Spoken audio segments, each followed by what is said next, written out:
Hi, I'm Carrie Christensen, and I work with the Peace Education Program. We're going to be talking about conflict resolution and a really important part of conflict resolution, which is communication. So we're going to start by defining conflict. I'm wondering how many of you already know about this word. I guarantee you've had it already in your life, right? Doesn't matter how old you are or who you are. Everybody experiences conflict. At Peace Ed, we like to say that conflict is a problem between two or more people. So I want you to think about that word. If you say it's a problem, it also means it could be a fight, could be an argument, a disagreement with someone else. Sometimes it can just be like a bad attitude. Think about all those ways we can say what a conflict is. And I want you to think if you have had any conflicts recently. I want you to think about, especially now that you're at home a lot, are you having conflicts with people in your house? Something that causes conflict in my home is attitude. Something that causes a conflict in my home is when me and my mother have like a disagreement of what I should or shouldn't do. So I'm going to ask a quick survey now that you've got this in mind. And here's what I want you to do. I'm going to ask you about a kind of conflict. And I want you to actually raise your hand for me. If you've had the kind of conflict I'm talking about, I just want you to give me a wave. Yep, I've had that conflict. If I say a kind of conflict and you've never had it, you just cross your arms and shake your head. No ma'am, never. If I name a conflict that you've had a ton of, give me two. That is a conflict I have all the time. Here's the first one, pretty easy. Who out there has ever had a conflict with a brother or a sister or another kid that lives in your house? Who's had a conflict with a grown-up? Maybe a mom, a dad, stepmom or stepdad. Maybe your granny lives with you. What grown-ups are you having conflict with? Anybody having conflict with neighbors right now? You might not be seeing them real close, but they're living right next to you. And this is a hard time right now because we're not seeing a lot of our best friends. We're not seeing a lot of our classmates.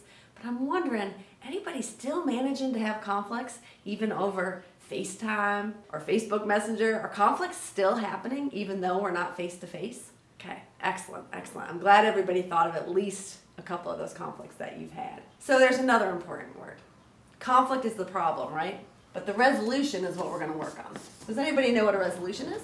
Okay, a resolution, there's actually a trick here. Take off this, right? It's just a solution. How are we going to solve this problem? So when we talk about conflict resolution, all we mean is that we're talking about problem solving. So how many of you out there are already good problem solvers? I'm also wondering, who out there is good at conflict resolution, even in your own family? You're good at solving problems. Excellent. Anybody out there still doing conflict resolution among your friends, right? On social media, figuring all that stuff out? Anybody good at that? Most important question, I'm wondering how many of you can do conflict resolution, can do problem solving when you're the one that's in the conflict. You're the one that's actually angry about what's happening. That's the toughest, right? So that's what we're going to be working on together. Sometimes when people are passive-aggressive or sarcastic, it makes me angry, and that turns into a conflict. Something that causes conflict in my home is lack of communication. Someone will be upset about something and not really express it to where nobody knows why they're upset, and that causes a lot of conflict sometimes. So we're going to talk about communication, a really key part of conflict resolution. We call it one of our building blocks. If you can communicate effectively with someone else, you're on your way to being able to solve a problem. So we're going to start thinking about the opposite of good communication. I want you to think about somebody in your life who ignores you. Somebody who ignores me is my parents. The person that ignores me is my classmates. And then I want you to think about, what do they do that lets you know they don't care about what you're saying? Now, I could list a whole bunch of things up here, but it turns out we all know exactly what it looks like to be ignored. In fact, I'm wondering how many of you have been guilty of ignoring someone else. We all do it. A lot of us use things to distract us when someone's talking to us. We might look at our phone, we might be watching TV, listening to music. Some of us are even worse about it. I've seen people cover their head, right? We can show somebody we're not listening. But what I want you to think about is not necessarily what they do to ignore you, but what it feels like. So think about that for a second. When someone is totally ignoring what you're telling them, what's it feel like? To me, it feels bad to be ignored Because, like, they're not listening to you, and I don't think anybody likes not being listened to. I feel mad when someone ignores me. It feels frustrating to be ignored. So I'm going to put a negative sign here, right? This means, doesn't feel so great. Some of the ways I know you can feel when someone ignores you is you can feel sad. Sometimes you can feel upset. You might feel mad. You might be confused. Definitely feeling annoyed comes up, right? So when someone ignores you, you might feel sad or upset, mad or confused, annoyed. You might even feel unimportant or disrespected. We know that if you're not communicating effectively, if you're ignoring what someone's saying to you, a lot of negative feelings can come of that. And so I want you to actually think about the opposite. So can you think about somebody who does a great job listening to you? Someone that listens to me is my family. Someone who listens to me is my Nana. So think about it. Put someone in mind, someone who really listens to you. And then what does that feel like? So someone's really giving you all of their attention. I'm going to put a positive sign there. What does that feel like? I feel happy when someone listens to me. How does it feel when someone listens to me? It feels great. So you might feel good. You might feel happy. You might feel satisfied. You might even feel important and respected.